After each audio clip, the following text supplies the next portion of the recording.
sudah ada data. Prabowo kalau ingin berbangsa bernegara, jangan omong-omong juga. Jangan kejar ke Antartika, ke Sahara. Di pelupuk matamu itu bandit-bandit yang merusak negara ini, yang memiskinkan, tangkap Jokowi, perintahkan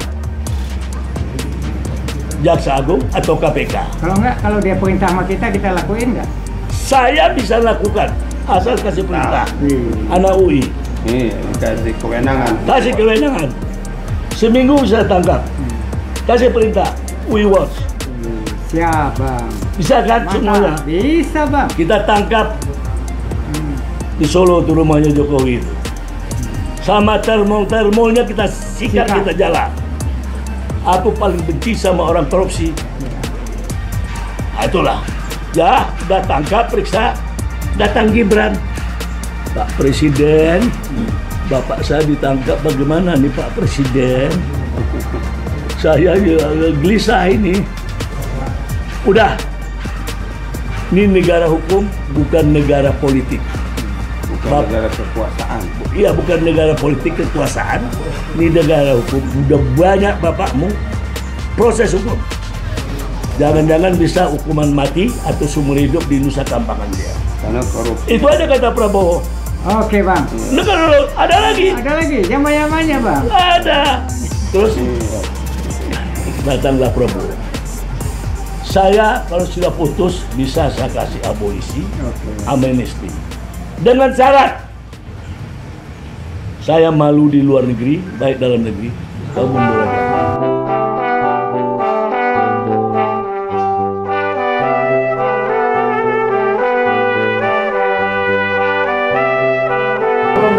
Ya, assalamualaikum warahmatullahi wabarakatuh. Waalaikumsalam warahmatullahi Gabung wabarakatuh. kembali bersama kami UI Watch. Di samping saya ada Bang Asrul, Ya. alumni. Demikian pula ada Bang Ismet, tokoh pejuang kita sekarang ini. Jadi kami coba ngomong-ngomong, ada apa sih di negeri ini? Kok dari dulu ribut melulu? Sejak Jokowi ya? Ya, 10 tahun ini. Nah, gimana Bang menurut Bang Asrul? Karena ribut ini dimulai, pertama Jokowi ini dimulai sudah tidak benar. Selama dia jadi presiden. Jadi sebelum jadi presiden, dulu nggak benar aja. Penglihatan aku aja tidak benar dia dari mata psikologiku dan indera keenam aku. Ini orang nggak benar. Kulihat dia tuh calonkan. Rusak ini Megawati negara ini. Itu gara-gara Megawati ya mencalon. Oh, Jokowi ini naiknya gara-gara Megawati sama Surya Paloh dan Golkar. Setia Novanto itu pendukungnya merusak negara ini. Aku tuh terus terang aja. Kenapa? Calon PDI pekerjanya apa, tukang sapu dia, atau tukang curi, atau tukang rampok, atau penipu? Kan pekerjaan dia, bukan kader yang diangkat dari comberan kali. Tukang kayu, main kayu. Dari matanya kulihat. Kebetulan Taufik Kemas juga dia suka. Kalau ya? Iya, sama pandang bicara dia. Karena ini saya lihat dari mukanya, ini orang ini haus kekuasaan. Gitu Taufik katanya. Kok tahu aja kau ramanya kok? Nggak, aku tahu lihat mata. Aku juga lihat matanya juga sama face-nya. Kenapa? Aku belajar dengan Roni Niti Baskara tahun 1966, dosen di UI, ahli kriminologi. Ilmunya itu banyak aku pakai. Aku mau ingin jadi ahli kriminologi. Oleh karena itu, dari awal aku udah tahu dia ini pencuri dan pembohong. Kenyataan dalam perjalanan itulah. Itu aja feeling aku dulu. Sehingga aku tidak suka memilihnya. Tambah lagi 2016, aku tahu dia anak Gerwani dan bapaknya PKI. Karena aku anti sama Gerwani sama PKI komunis itu. Kenapa? Harta orang harta dia, tanah orang tanah dia. Kenapa? Dia nggak punya agama. Kalau kita seorang beragama di mana takut buat menipu, mengambil, mencuri. Seluruh agama mengajari.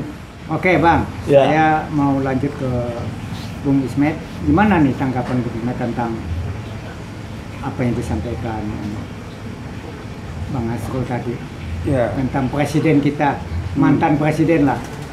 Ini kan ulah dia semua nih.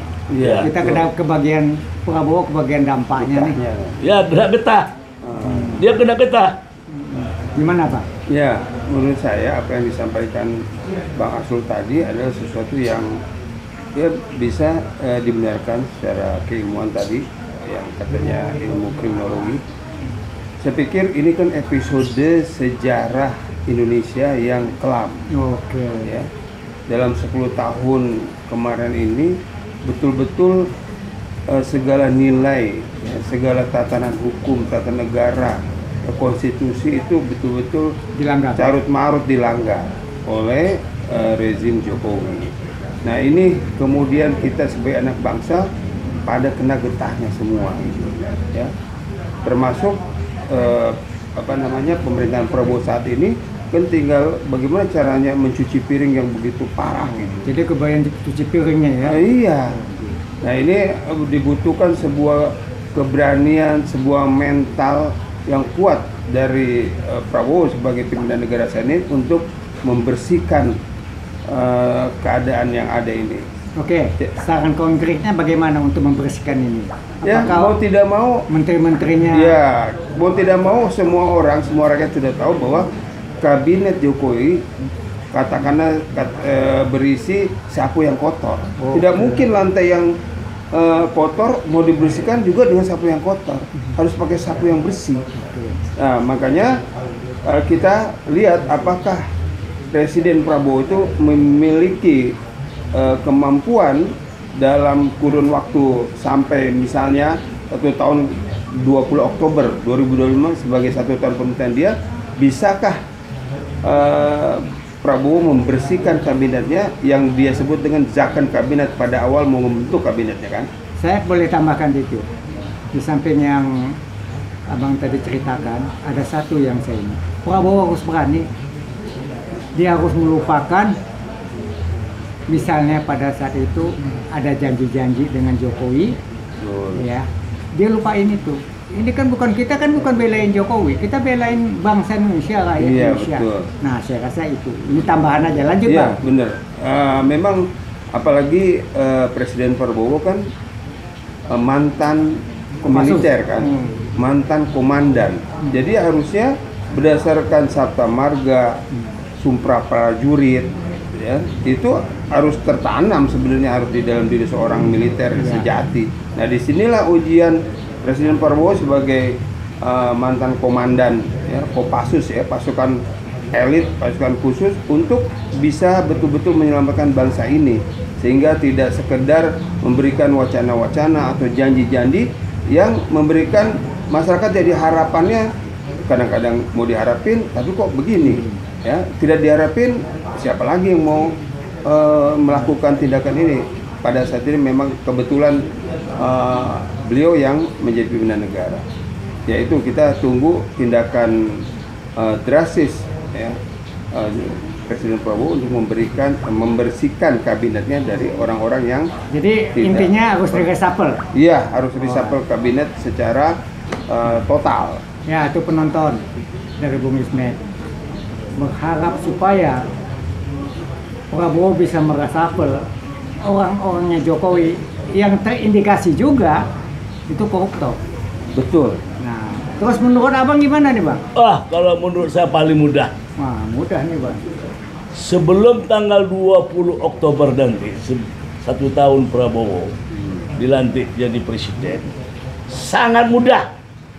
Itu ya, yaitu orang boleh banyak pintar, orang boleh banyak pandai, tetapi kalau ide nggak ada, susah.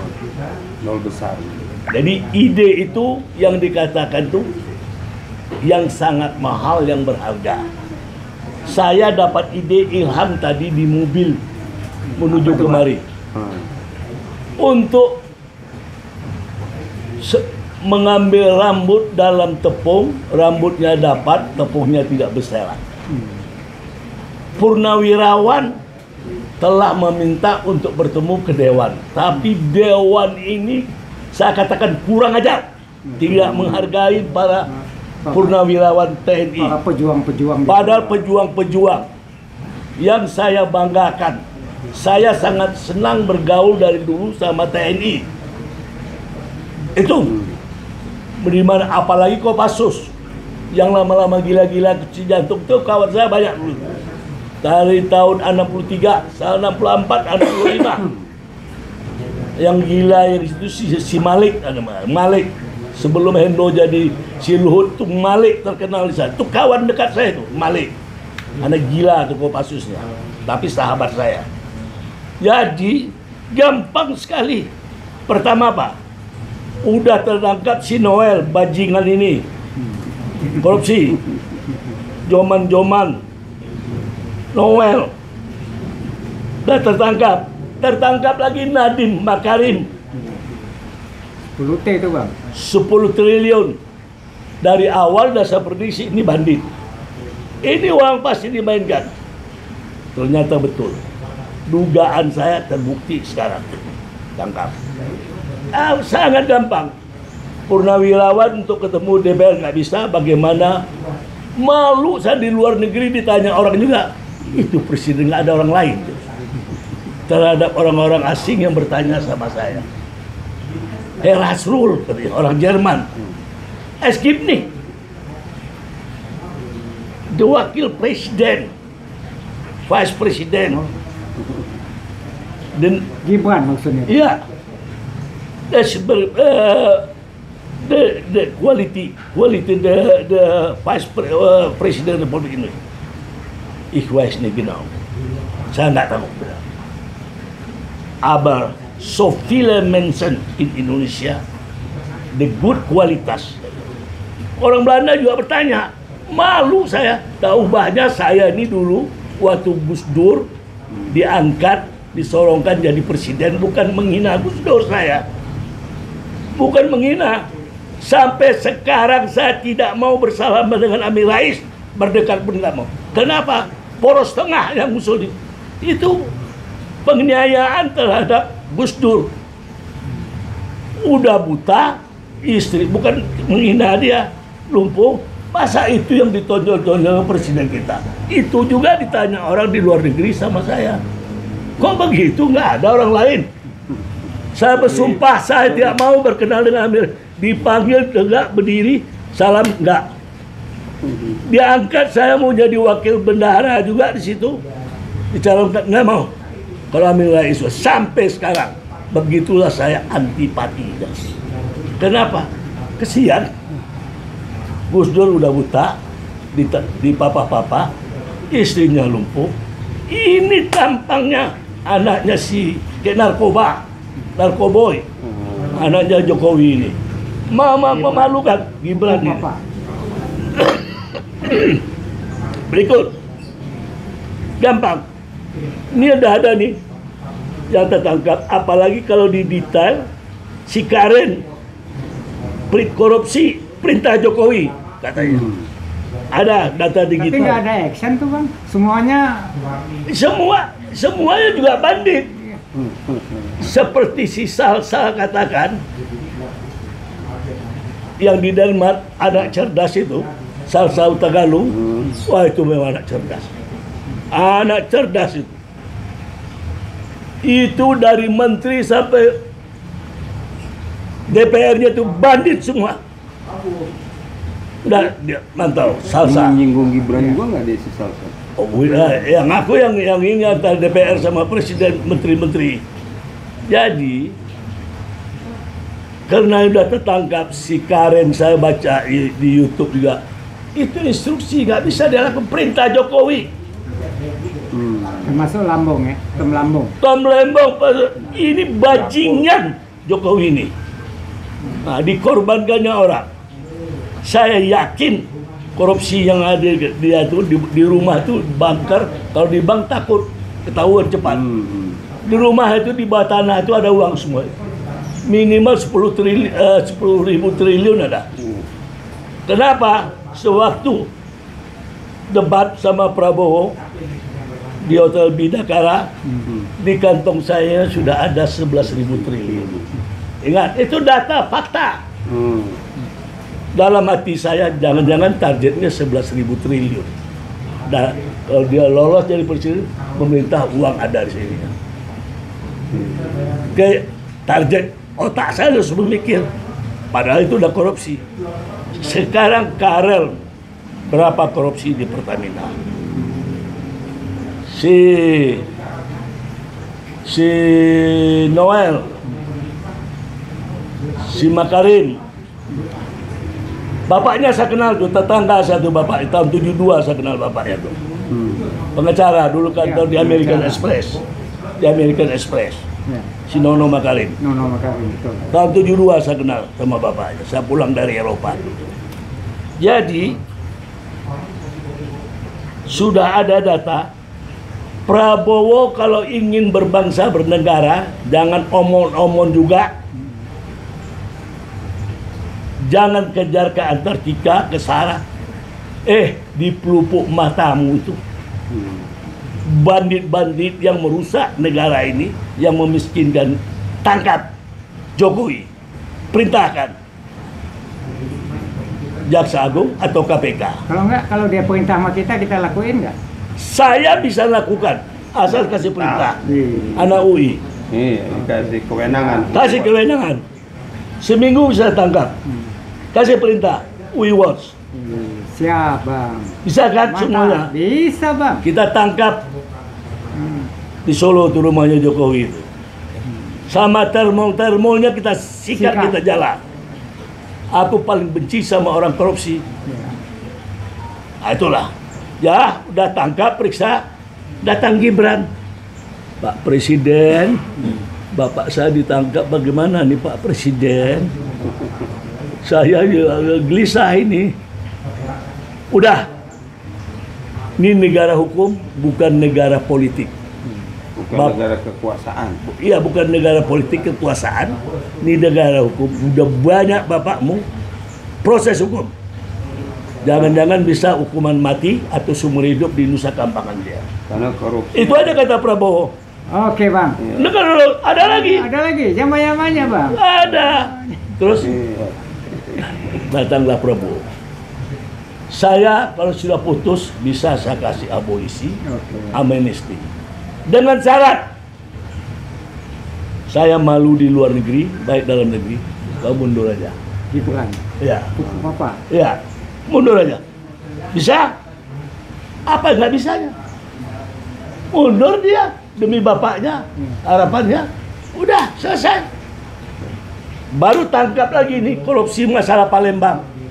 Berapa ratus miliar yang dikasih kebakaran hutan di Palembang itu, Sumatera Selatan, yang dia dapat uang saham, dia beli uang itu ikut ke perusahaan dia jual goreng pisang itu. Nah, itu berapa dari orang Cina Palembang, dari yang akhirnya bapaknya ditempatkan jadi duta besar di Korea. Orang dari BSD itu.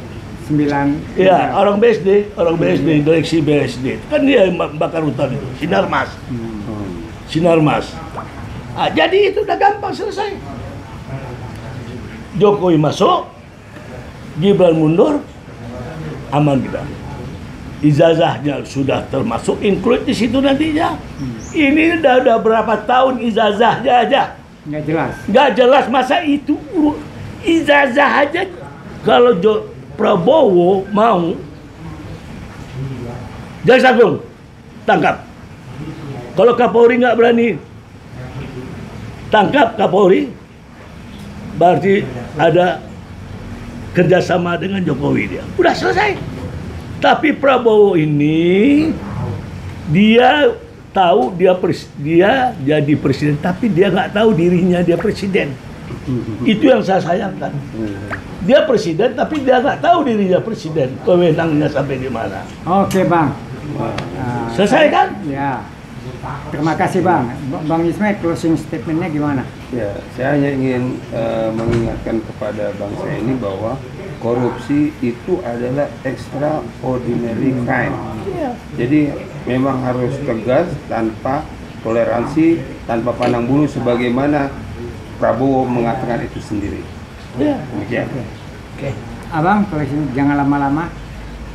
Masih ada yang mau disampaikan? Kalau ada. Statementnya.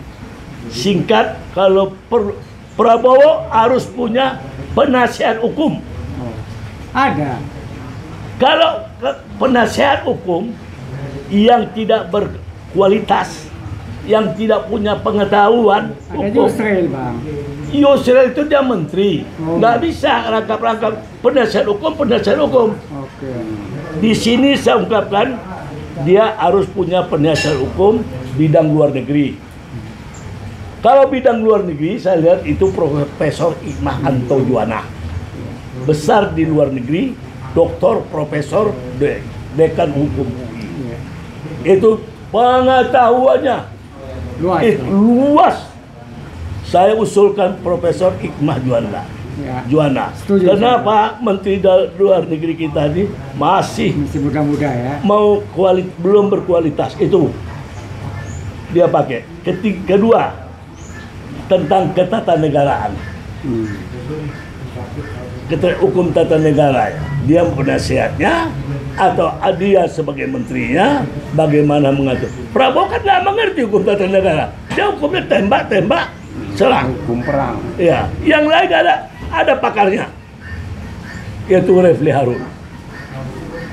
Sudah itu penasihat politiknya, pengamatan saya selama ini, Rocky Gerung, itu orang akalnya panjang dan berlandaskan hukum dan filosofi. Nggak ada tandingannya lah. Cuman satu aja yang benci sama Rocky Gerung. Oke, Bang. Siapa? Tahu nggak? Nggak tahu. Yang cewek. Orang kampungnya Oh, Puyung. si Uni. Bukan si Uni. Siapa? Aku tuh nggak ada urusannya. Kajang sampah sama aku tuh lihatnya. Memalukan sebagai orang Padang. Oke, Bang. Nah, itulah si Caniago itu. Jadi demikian tadi bincang-bincang kita. Ada Bung Ismet, ada Bang Asrul. Nah, saya ada sedikit pesan nih dari teman-teman buat Presiden kita Prabowo. Anda bukan presiden dunia, Anda adalah Presiden Indonesia. Ya, Anda telah melakukan hal yang positif buat dunia. Keberanian Anda mengangkat harkat martabat bangsa Indonesia. Tetapi di dalam negeri kacau balau. kacau balau, kalau kata Bang Asrul. Jadi kita minta, kita mohon supaya bangsa ini, rakyat di Indonesia ini perlu diperhatikan. Salah satunya mungkin berantas korupsi yang kita sudah setujuin bersama. Iya. Kita angkat topik buat Prabowo soal itu. Tetapi buat kesejahteraan, ya ini belum kita terima, terutama masalah pekerjaan, masalah sandang pangan. Saya rasa demikian dulu. Semoga apa yang kami sampaikan ada manfaatnya buat para pendengar. Assalamualaikum warahmatullahi wabarakatuh. Waalaikumsalam warahmatullahi wabarakatuh. Bang, prioritas. Veritas, Veritas. Probitas, Justitia. Yes. Ah.